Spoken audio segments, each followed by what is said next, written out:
पत्थर के चूरे का आटा खाया है आपने? नहीं? अरे भाई साहब, वेस्ट यूपी वाले लोग तो खाते हैं। और अगर आपके यहाँ जो आटा आता है उसकी कंपनी भी वेस्ट यूपी के साइड है तो आपने भी पक्का खाया होगा। और मैं ऐसा इसीलिए कह रहा हूँ कि दैनिक भास्कर की एक इन्वेस्टिगेटिव रिपोर्टिंग में यह खुलासा हुआ है कि यूपी के कई आटा फैक्ट्री में पत्थर का चूरा मिलाया जाता है। वो कहावत तो हम सबने सुनी है कि गेहूं के साथ घुन भी पिसता है, पर ये पत्थर वाली बात कभी सुना नहीं। शायद ये नया नया आविष्कार हुआ है। पर मेरा सवाल है जो शायद आपके मन में भी आया होगा कि एक टाइम आया था कि खबर फैली कि पनीर नकली मिल रहा है, तो हमने पनीर खाना छोड़ दिया। फिर पता चला कि पानी पूरी के पानी में जहर है, वो भी छोड़ दिया। फिर मोमोज से लोग बीमार पड़ने लगे, वो भी बंद कर दिया।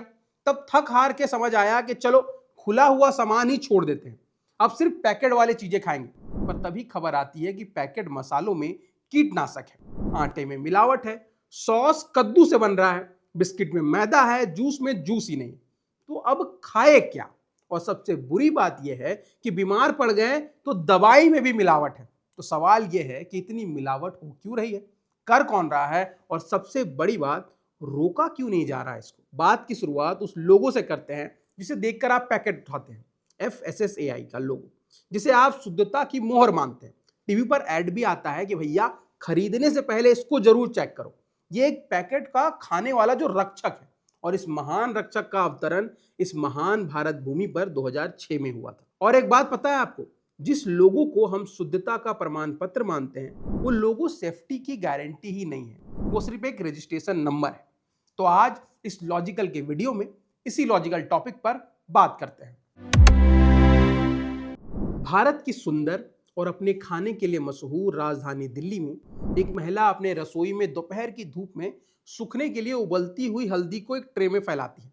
उसके बगल में एक काउंटर पर बैठकर धीरे धीरे सूखे हुए मिश्रण जो कलके हैं उसको मिक्सर में डालकर उसको बारीकी से पीसती है और सुनहरा पाउडर बनाती है। और शायद से उसने कभी ये कल्पना नहीं की थी कि वो अपनी शाम घर में इस मसाले को पीसते हुए बिताएगी।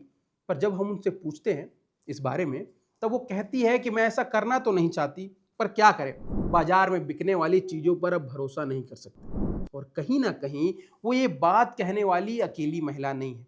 भारत के शहरों में कुछ मध्यम वर्गीय परिवार चुपचाप अपनी रसोई में छोटी छोटी फैक्ट्री लगाकर बैठे हैं, जहां वो मसालों को हाथ से पीस रहे हैं, घर में पनीर बना रहे हैं और सीधे किसानों से अनाज खरीद रहे हैं। और ये बदलाव पुरानी यादों से ज्यादा अविश्वास से प्रेरित है। सरकारी आंकड़ों से पता चलता है कि 2022 और 2025 के बीच अधिकारियों द्वारा जांचे गए लगभग हर 6 खाद्य नमूनों में से एक सुरक्षा मानक को पूरा नहीं कर पाता। इसी टाइम पीरियड में 1100 से अधिक खाद्य व्यवसायों को लाइसेंस जो है रद्द किया गया।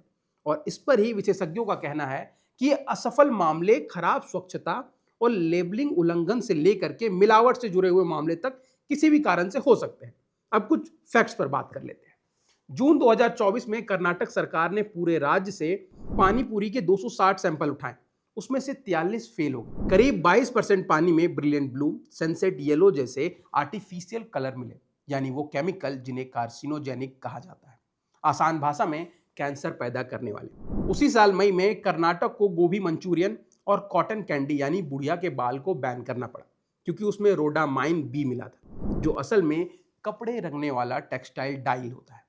सितंबर 2024 में ग्रेटर नोएडा की एक ही सोसाइटी के कई लोग मोमो खाकर बीमार पड़ गए। जांच हुई तो पता चला कि लाल चटनी में टेक्सटाइल डाई निकली, मतलब जो रंग आपकी जींस पर चढ़ना चाहिए था वो आपकी आंतों को रंगीन कर रहा है। जनवरी 2025 में लखनऊ में 11 कुंटल नकली चाय की पत्ती पकड़ी गई, जिसे चमड़ा और पेंट इंडस्ट्री के रंगों से रंगा गया था, और उसे पीने से सीधे लीवर और किडनी खराब होने का साफ खतरा था। हापुड़ में कद्दू और लाल रंग मिला करके टमाटो सॉस बनाया जा रहा था। हैदराबाद में 4000 किलो मिलावटी अदरक लहसुन का पेस्ट पकड़ा गया। सूरत में 1400 किलो ऐसे पनीर मिले जो टॉयलेट साफ करने वाले एसिड से बने थे। टॉयलेट क्लीनर से पनीर बनाया जा रहा था। नोएडा और ग्रेटर नोएडा में 24-25 में हुए एक सर्वे में बाजार से उठाए गए 83% पनीर सैंपल फेल हो गए। 40% तो खाने लायक ही नहीं थे। ये पनीर दूध से नहीं बनता है, ये बनता है यूरिया, डिटर्जेंट, पाम ऑयल और सल्फ्यूरिक एसिड से, और इसे इंडस्ट्री में सिंथेटिक पनीर कहा जाता है। और मिलावट की हद तो तब पार हो जाती है जब तिरुपति मंदिर के प्रसाद में इस्तेमाल होने वाले घी में पाम ऑयल और दूसरे केमिकल मिलाए जाते हैं। तो सोचिए, जब भगवान का प्रसाद ही सेफ नहीं है तो आपकी रसोई के डिब्बे की क्या ही गारंटी है। और इसके साथ नवरात्रि में कुट्टू का आटा खाकर सैकड़ों लोग मंदिर के जगह अस्पताल पहुंच जाते हैं। ये अब हर साल की खबर हो गई है।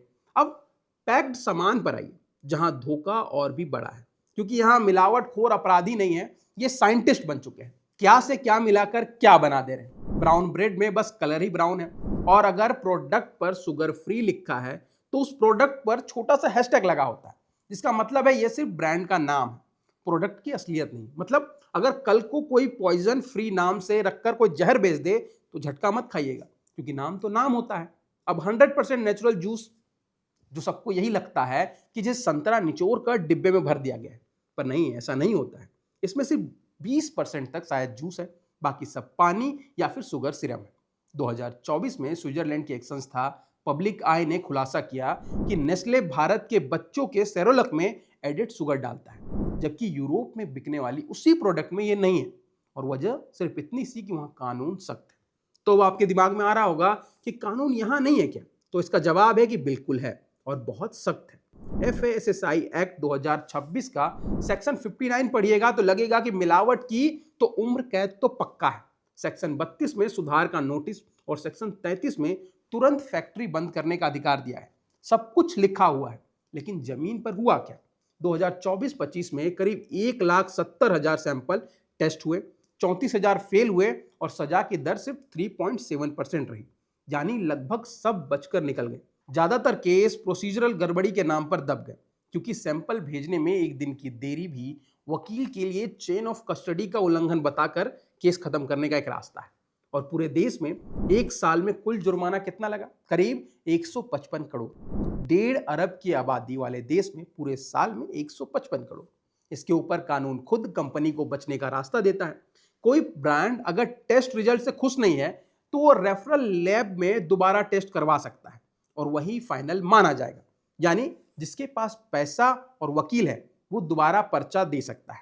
और सबसे हार्ड क्लॉज ये है कि अगर कंपनी को क्लीन चिट मिल जाए तो जिस फूड सेफ्टी ऑफिसर ने छापा मारा था उस पर 1 लाख रुपए तक का जुर्माना लग सकता है। अब आप ही बताइए कि कौन सा अफसर बड़ी कंपनी से बैर लेगा इसके बाद? करीब 90% राज लैब्स के पास NABL मान्यता ही नहीं है, यानी उनकी रिपोर्ट अदालत में टिकेगी ही नहीं। 2017 की CAG रिपोर्ट पहले ही बता चुकी है कि FSSAI ने बिना जरूरी कागजात और बिना फिजिकल इन्फेक्शन के लाइसेंस बांटे हैं। कई प्रोडक्ट्स के लिए स्टैंडर्ड तय ही नहीं किए गए और लैब्स में आधुनिक उपकरण तक मौजूद नहीं थे। और मई 2024 में CBI ने मुंबई में FSSAI के एक असिस्टेंट डायरेक्टर को फूड क्लियरेंस के नाम पर रिश्वत लेते हुए रंगे हाथ पकड़ा था।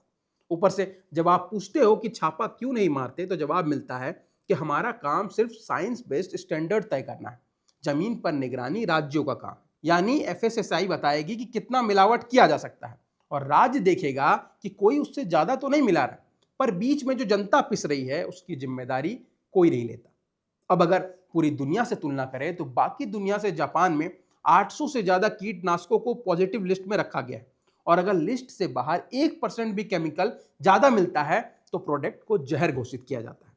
हर सेब पर QR कोड, जिससे पता चल सके कि किस किसान ने उगाया है, किस ट्रक से आया है। सिंगापुर में हर स्ट्रीट वेंडर को दुकान के आगे ABC का हाइजीन ग्रेड लगाना अनिवार्य है, और रेटिंग गिरी तो धंधा बंद। चिली में ज्यादा चीनी नमक फैट वाले पैकेट पर सामने बड़ा सा काला ऑक्टागन छापना पड़ता है। फ्रांस में हर पैकेट पर A से E तक की न्यूट्री स्कोर। और 2008 में चीन में मिलावटी दूध से बच्चों की मौत हुई तो दोषियों को मौत की सजा दी गई। और उसी दौर में भारत में भी मिलावटी दूध से बच्चे मरे और अपराधी कुछ साल के साथ बेल पर बाहर हो गए। तो समस्या आबादी नहीं, जैसा हर बार कह दिया जाता है, समस्या जवाबदेही की है। क्योंकि जब सजा का डर मुनाफे से छोटा हो तो मिलावट कभी नहीं रुकेगी। और यही वजह है कि आज लोग सरकार का इंतजार छोड़कर घर पर हल्दी सुखा रहे हैं, घर पर पनीर जमा रहे हैं, गेहूं खुद पिसवा रहे हैं, और जिसके पास पैसा है वो 50% ज्यादा देकर भरोसेमंद दूध खरीद रहा है। सुरक्षित खाना अब एक प्रीमियम सुविधा बन चुका है। जिसके पास पैसा है वो जहर से बच जाएगा, जिसके पास नहीं है वो वही खाएगा जो मिल रहा है। अब आपकी इस विषय पर क्या राय है, कमेंट सेक्शन में हमें जरूर बताइए। और अगर आपको ये वीडियो पसंद आया है तो उसको लाइक करें, और ऐसे ही वीडियोस के लिए सब्सक्राइब करें बजरबट्टू दुनिया को।